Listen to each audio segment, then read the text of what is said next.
Hello guys, welcome back to the Beastie Room. Now we're going to have a rehouse today, and we done actually in the last couple of videos we done some of the more common beginner spiders, terrestrial sort of spiders really. We covered the curly hair.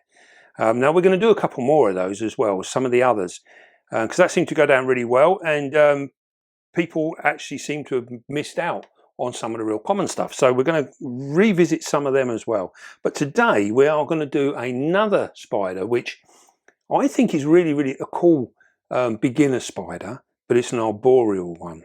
And that is the Avicularia bicegoi.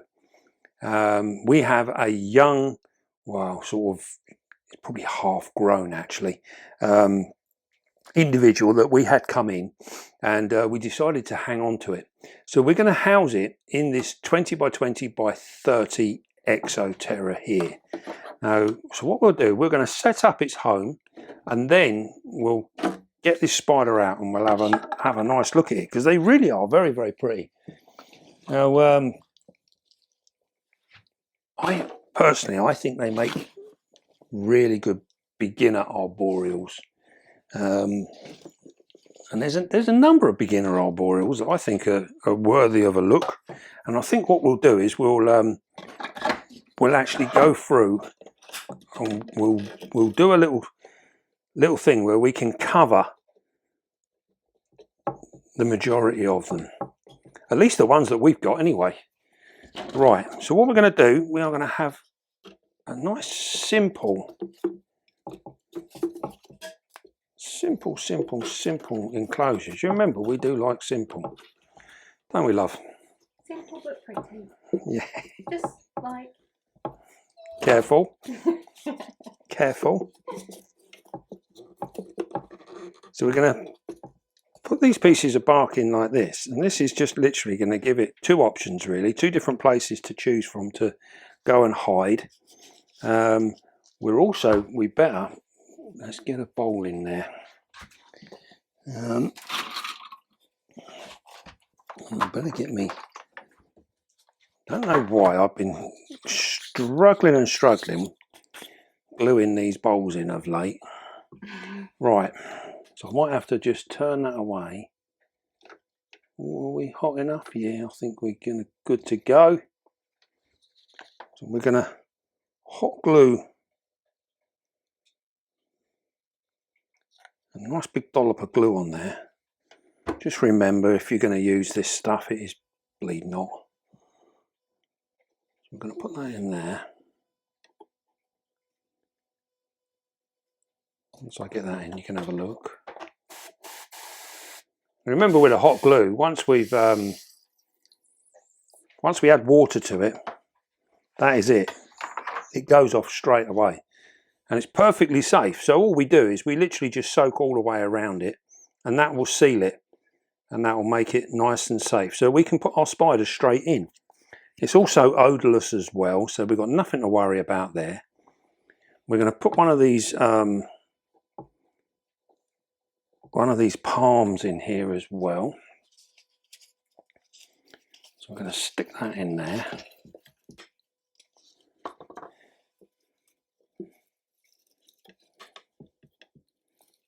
Break that up.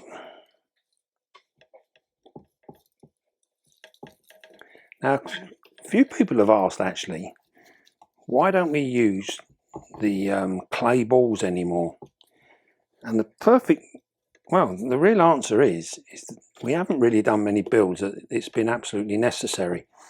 We are planning on doing a few more sort of bioactive enclosures, where it does come in useful. The main reason that we went for and started using the clay balls back in the early days was really just to show people, because it was a way of actually having a fail safe. Yeah, it was really to help out beginners that struggle by putting too much water in and things like that. And by having the clay balls, it gave you that option where you could overwater without causing massive sort of harm to your enclosure or flooding your spider out. So it really did help out in that respect. But when they're used in a bioactive, they're actually there to design to actually hold more water anyway, which is always a good thing. But I think what we'll do is we'll probably run in and do a few more videos like that, and then we can have a play around and get people back into what they're doing with them. They are cool. The only downside to all that sort of thing is they do tend to get really, really heavy. And when you're looking at them on your shelf, they do hold a lot of weight. All right, so there we go. There we go. Nice, simple little enclosure. Simple but pretty. Simple but pretty. So we're going to put that in there. Put this here. What we'll do, we'll actually lift this up here. So as you can see now, you guys should be able to, you've seen enough of these videos now. You should be able to make up one of these yourselves in double quick time. What we're going to do, we only need the small piece of wood for this one. Right. So this is the Avicularia bicegoi. Now, it's the Avicularia species bicegoi. And from what I understand, they haven't got the full thing themselves. So what we're going to do, this one is in very, very heavy pre-molt, but they are stunningly beautiful. They've got beautiful, beautiful colour, if you can get them to leave the box.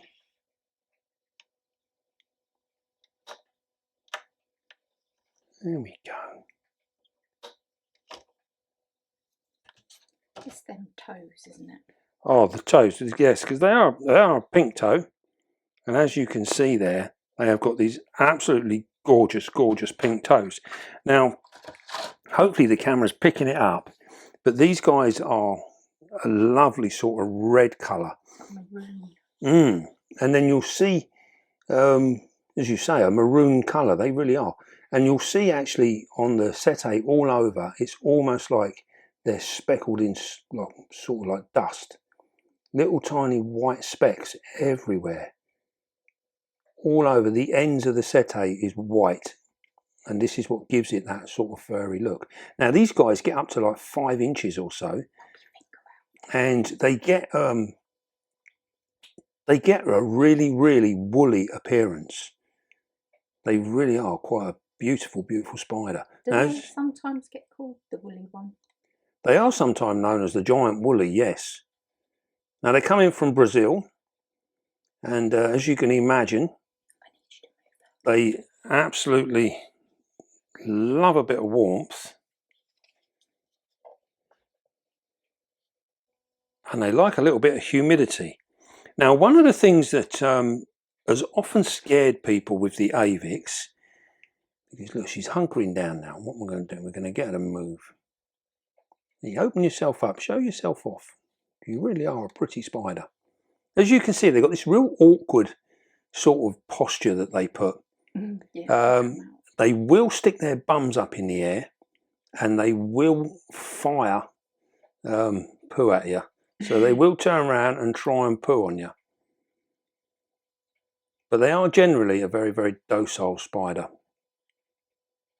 Really, really docile. You get the torch maybe. You She's see, not flashing herself to us. See if we can't get a little bit of, probably Their legs, they're like browns. And see the white speckling is really. this white speckling's come up good. I was hoping to look at her face. See if we can't get her to open up. There we go. Say hello to the world. You've got people wanting to see you. There you go. You see that lovely sort of, almost like a wine red. It's really, really nice.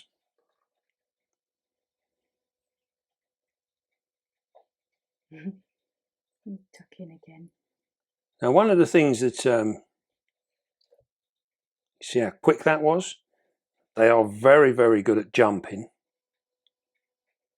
She's not 100% sure what to do or where to go. But as you can see there, she's shy. She's just a little shy. But so pretty. How can you be so pretty and be so shy? I have to get a nice bit of video when she's molted. Yeah. Now, what was we saying? I forgot where we were. So we were saying actually about these being a beginner spider, and obviously being an avic, many people get really, really worried about the care requirements of avics. Now, we have found the best results for ours, and this goes from slings upwards. We need to keep them. One, they like it reasonably warm. They do like a little bit of heat, so they benefit from that greatly. Now, they also, as well, they'll benefit from humidity. So they like a humid enclosure. So what we've built here, when we water our moss and everything else, this will give us our humidity.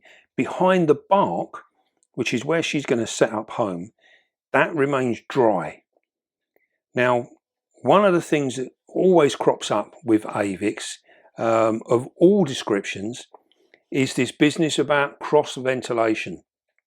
Now, cross ventilation has been an absolute demon within the hobby. There are some people that are absolutely hell-bent on cross ventilation, and then there's others that, like myself, who don't use it really at all. So when we have youngsters in pots, we don't worry about cross ventilation. Even when we come up into larger enclosures like these, we have a mesh top which is enough to allow for that humidity to come up and disperse. And as long as we keep watering our stuff, we will maintain that. It doesn't need to be set permanently at a number, at a figure. Say, for argument's sake, it doesn't need to be set permanently at 80% humidity. That is not good. If you imagine these spiders are up in the trees, the humid air is all around them. Where they reside is nice and dry and out of the way. You know, it's protected from the sun and what have you. So they are kept out of the way. But the big thing is they've got this constant airflow. And this is because they're up in the trees. Now, the reason we suffer in captivity, or people that suffer keeping these, is because they water them too much. And by that, I mean generally they are spraying the whole enclosure. Now, as we done a few weeks ago, we looked into the different types of enclosures. They all require a different way of actually maintaining humidity in them. And if you spray your enclosure, you're soaking it. Many of the enclosures that people are using, she's on the move. Many of the enclosures that are being used don't allow for that humidity to escape. So it ends up being a wet mess, which is something that we really don't want. And this is what is often killing our avics. You know, it's a sad thing, but we mentioned this on I think it was on our 100,000 video, about the different sort of concepts that have been going around the hobby for very, very many years. And cross ventilation is one of these subjects. Now, we don't tend to cross ventilate anything. And as we've mentioned many, many times, if your enclosures are all side by side on a shelf in a room without airflow, you're not getting cross ventilation anyway. Cross ventilation is movement. That's air movement. And it doesn't really matter what you keep them in, unless there is air passing through your room, then you are not getting cross ventilation.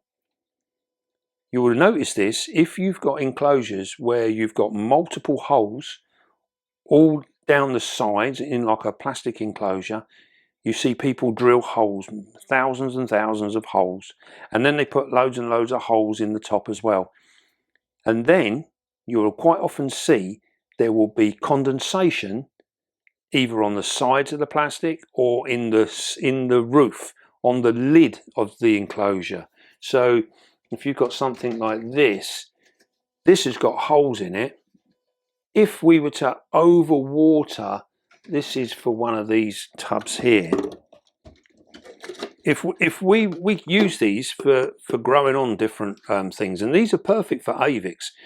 If we allow this to get too wet, we will see condensation up the sides, and we will see it a lot on the roof. Even though it's got holes in it, there will be condensation there. The reason being is the water cannot get through the plastic. So where the hole is, that allows it out, but all around it will catch that condensation and it won't go anywhere. So it wouldn't matter if we put 1,000 holes all the way through the side here and then sat it on our desk. There is not enough air movement in this room for that to work as cross ventilation. It's the heat that works, isn't it? Well, the heat is what actually makes it evaporate, but the heat doesn't affect cross ventilation. It's a totally different thing. So cross ventilation requires air movement. So if you've got a fan going in your room, then that will give you a certain amount of air movement. But if you look at, like here, we put holes in here.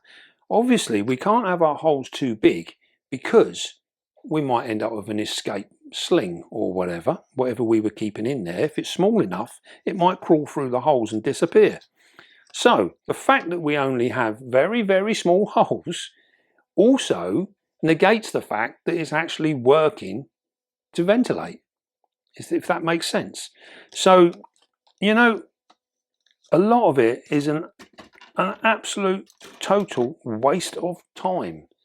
And we've shown over the years, cross ventilation is not necessary. What you need is to understand your watering and your humidity and how you go about it. That is what kills Avix, not cross ventilation.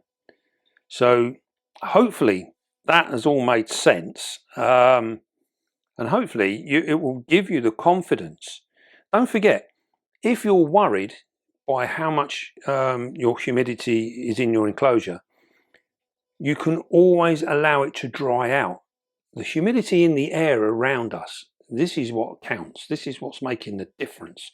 In our room in here, we have, because of our mangroves, we have a water area within, almost like a fish tank, which is open. Now that gives moisture in the air within our room. So that helps us to maintain our enclosures and everything else because it's in the air, it's in the fabric of this room. So you can, if you're at all worried, allow it to dry out a bit. If you see your plants are starting to wilt a little bit, water them. These guys will put up with it quite dry because they really, really like a dry place to rest. Look at that, doesn't she look beautiful? She is absolutely gorgeous. You see her almost disappearing on that piece of wood. There's also as well, we can see here, she is clearly in pre-molt. So you've got this quite a bald bit here. When she molts out, this will all come back again. Now sometimes when it's really quite big like this, it will take a couple of molts before it's fully done. But she will look absolutely stunning. I'm going to try and get a photo while she's like that because, I would have done. You ain't brought your phone. I didn't bring my phone. Shall I try and get one on here? We need. Where's the camera button? You come and help me. We need a really good photo for our thumbnail. You take over. Let me zoom out a little bit. Right. There we go. What we'll do, take a snapshot there.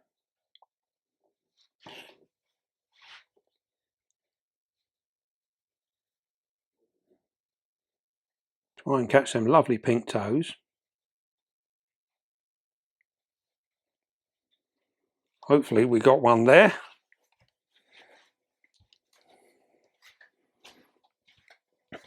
So yeah, so hopefully now you'll have a better understanding of cross ventilation. As we said earlier, they like it quite warm as well. Food wise, these guys will take on most things, but again, you don't want to be overfeeding them. You know, keep them on that point where they're actually looking for a bit of food, you know, and then you can give them a nice meal. They'll hide away for a few days and then they'll be back out again. They really are cool. So as a beginner spider, there is nothing here to worry you. The care is very, very simple, very nice and easy. But I think it's a good introduction into arboreal beginner spiders. So what we're going to do is we're going to pop her in there, and then what we're going to do, we're going to let her settle down, and then we will water our moss and everything else. So we're going to carry her over now. Sometimes it's quite difficult to get them to go where you want them to go when they're on a big lump of wood like this.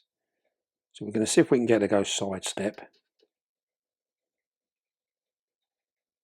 And as you can see, she's very, very steady. She's got security in this piece of wood. And we're asking her to leave it. Let's see, once we get her feet over. You know, so we're trying to get her to go sideways. So we're using the rear third of her body. There you go. She's in.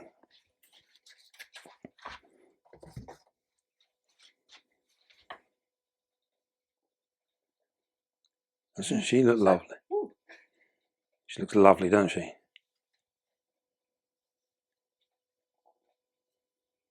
Right. Well, that is our Avicularia species bicegoi.